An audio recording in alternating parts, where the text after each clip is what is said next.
आपदामपहर्तारं दातारं सर्वसंपदां लोकाभिरामं श्रीरामं भूयो भूयो नमाम्यहम्।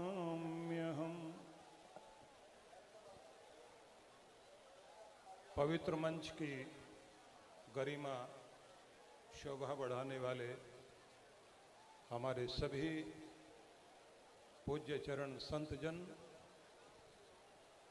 हमारे सनातन गौरव धीरेन्द्र कृष्ण शास्त्री जी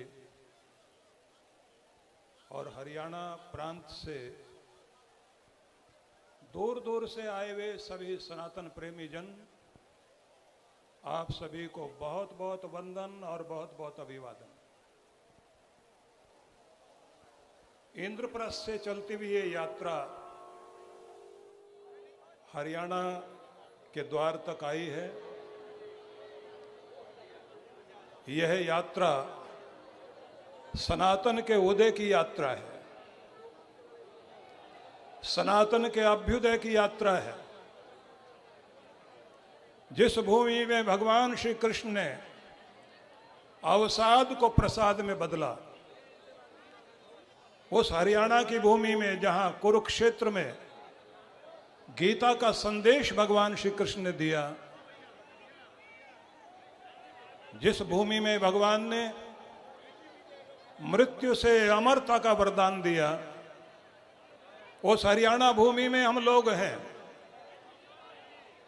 और हमारे पूज्य धीरेन्द्र कृष्ण शास्त्री इंद्रप्रस्थ जो भगवान श्री कृष्ण ने ही बसाया था, उस नगरी से चलकर भगवान श्री कृष्ण के जन्मस्थली, जिस जन्मस्थली को हम सभी चाहते हैं कि कोर्ट के माध्यम से वह जन्मस्थली फिर से सनातन प्रेमियों को पूर्ण रूप से प्राप्त हो जाए, इसके लिए और सनातन एकता, इसकी आज बहुत बड़ी आवश्यकता है। पूर्ववर्ती वक्ताओं ने आपको जो कुछ कहा, उसमें मैं एक निवेदन आप सबसे कहना चाहता हूं। निवेदन ये है, जब संकट पड़ता है, बंदर भी एकजुट होकर लड़ाई लड़ते हैं। जब संकट पड़ता है, मधुमक्खी के छत्ते पर कोई ढेला लगा दे तो छोटी सी मधुमक्खी भी सारी इकट्ठी होकर के लड़ाई लड़ती हैं।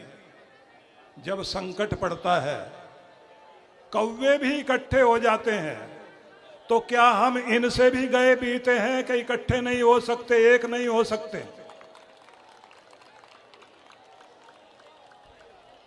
आज केवल ताली बजाने का ही समय नहीं है, आज ताल ठोकने का भी समय है। इसलिए ताली भी बजाइए और ताल भी ठोकने के लिए तैयार होइए।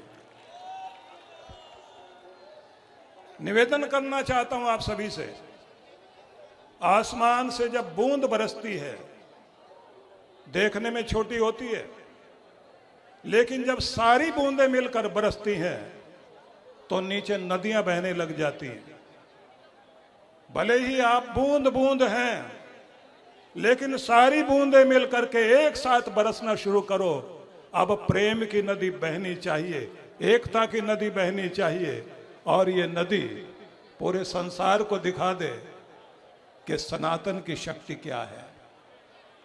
इसलिए निवेदन करना चाहता हूं आप सभी से, छोटे छोटे रेसे इकट्ठे करके रस्सी बनती है। एक छोटे से रेसे में कोई ताकत नहीं है, लेकिन जब वो रेसे मिलकर के रस्सी बन जाती है तो हाथी को भी बांधने की ताकत रखती है। आज ये रस्सी सनातन की बंध जानी चाहिए, बन जानी चाहिए। और जो उन्मत्त हाथी बनकर चोट पहुंचा रहे हैं, उनको बांधने के लिए भी और अपनी शक्ति को एकजुट रखने के लिए भी इस रस्सी को बनाने की आज बहुत बड़ी आवश्यकता है। आपसे निवेदन करना चाहता हूं, थोड़ा विचार करना। जिन लोगों ने रातों रात कश्मीर खाली करा दिया, जिन लोगों ने बांग्लादेश की स्थिति खराब कर दी, उनके विषय में आप जानते ही हैं। लेकिन मैं एक उपचार बताना चाहता हूं, एक समाधान देना चाहता हूं। समाधान को ध्यान से सुन लेना सभी लोग, क्योंकि यहां मैं बोलने के लिए नहीं खड़ा हुआ हूं, कुछ कहने के लिए खड़ा हुआ हूं। और कहना यह चाहता हूं कि जब हर मस्जिद के साथ मदरसा है, जब हर चर्च के साथ कॉन्वेंट स्कूल है, तो आपके हर मंदिर के साथ एक संस्कार केंद्र, एक संस्कार शाला जरूर बननी चाहिए।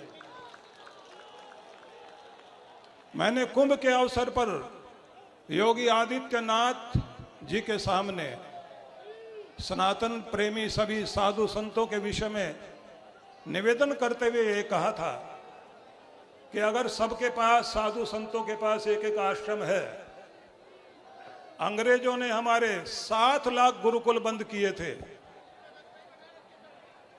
तो आज आवश्यकता है कि हर आश्रम में एक गुरुकुल खड़ा होना चाहिए। और तब एक आवाज आएगी कि आएंगे खत अरब से, जिनमें लिखा ये होगा गुरुकुल का ब्रह्मचारी हलचल मचा रहा है। क्योंकि आपके उपदेशक जब तक निकलेंगे नहीं, क्रांति होगी नहीं। मैं निवेदन ये भी करना चाहता हूं, आज संचार क्रांति का युग है। संचार क्रांति के इस युग में संचार के माध्यम से भी संस्कार क्रांति का कार्य हम सबको मिलकर करना चाहिए। मोबाइल फोन सबके हाथ में है, लेकिन इसके माध्यम से अगर हम संस्कार क्रांति करेंगे तो हमारा देश मजबूत हो सकता है, सनातन मजबूत हो सकता है, हिंदू शक्ति बन सकती है। इसलिए आप सबसे कहना चाहता हूं, आज विश्व को तुम्हारा ज्ञान चाहिए, कृष्ण चेतना के अनुयायी उठो। आज विश्व को तुम्हारा ज्ञान चाहिए, कृष्ण चेतना के अनुयायी उठो। रोक दो हवा के कदम जो चली है आज, सेक्स की धुनों पे गाए जिंदगी के साज। राष्ट्र को दहकता हुआ प्राण चाहिए, सेवा की पुकार के अनुयायी उठो।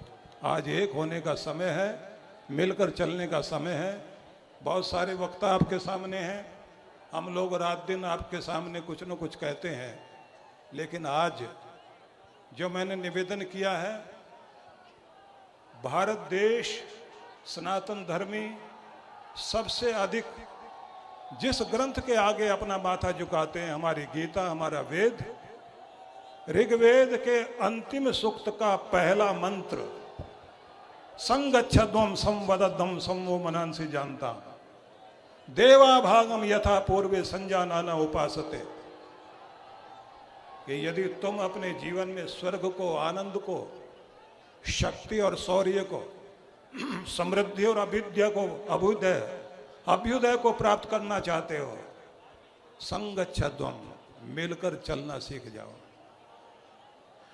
जिनके घर में भोजन और भजन इकट्ठा होता है वो घर एक रहता है।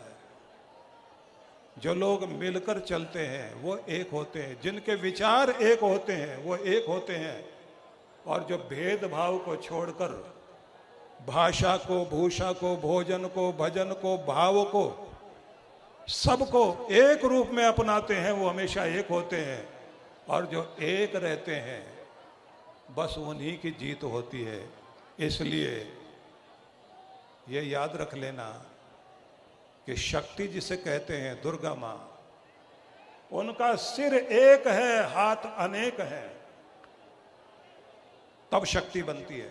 रावण के सिर अनेक थे और हाथ भी अनेक थे, इसलिए शक्ति नहीं थी। हमारे पास एक शक्ति है, एक सिर है, जिसका नाम बागेश्वर बाबा धीरेन्द्र कृष्ण शास्त्री, तो आप सब लोग हाथ बन जाइए, तब शक्ति बनेगी। इसलिए सबको एकजुट होना पड़ेगा, मिलकर चलना पड़ेगा, तभी कल्याण होगा। आप सबको बहुत बहुत अभिनंदन और बहुत बहुत सभी आचार्य गण, संत जन, विद्वज्जन सभी के चरणों में वंदन करता हूं।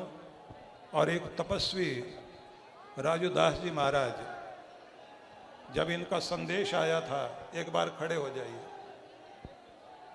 गला बैठ गया, थके नहीं हारे नहीं, जिस तरह से साथ चल रहे हैं और जिस भावना से साथ चल रहे हैं, एक बार दोनों हाथ उठा करके अभिनंदन कीजिए राजूदास जी महाराज का। बहुत बहुत शुभकामनाएं। बालाजी महाराज के कृपा पात्र बागेश्वर धाम पीठाधीश्वर परम पूज्य धीरेन्द्र कृष्ण शास्त्री जी महाराज का पावन संकल्प। मध्य प्रदेश में छतरपुर के ग्राम गढ़ा में बनेगा विश्व स्तरीय कैंसर अस्पताल एवं रिसर्च सेंटर, जिसकी आधारशिला देश के यशस्वी प्रधानमंत्री नरेंद्र मोदी जी के कर कमलों से रखी जा चुकी है। 200 करोड़ रुपए की लागत वाले 100 बेड के इस अस्पताल में गरीबों का होगा मुफ्त इलाज। ये बहुत बड़ा अवसर है, बहुत बड़ा काम है। संकल्प बड़ा हो, संतों के आशीर्वाद हो, प्रभु की कृपा हो, तो समय सीमा में सब पूर्ण होता है। हमारे प्रियजनों, बागेश्वर धाम पूरे भारत के लोगों, अभी तक अस्पतालों में मंदिर थे, अब मंदिर में अस्पताल होगा। कैंसर हॉस्पिटल निर्माण हेतु सहयोग देकर पुण्य के भागी बने।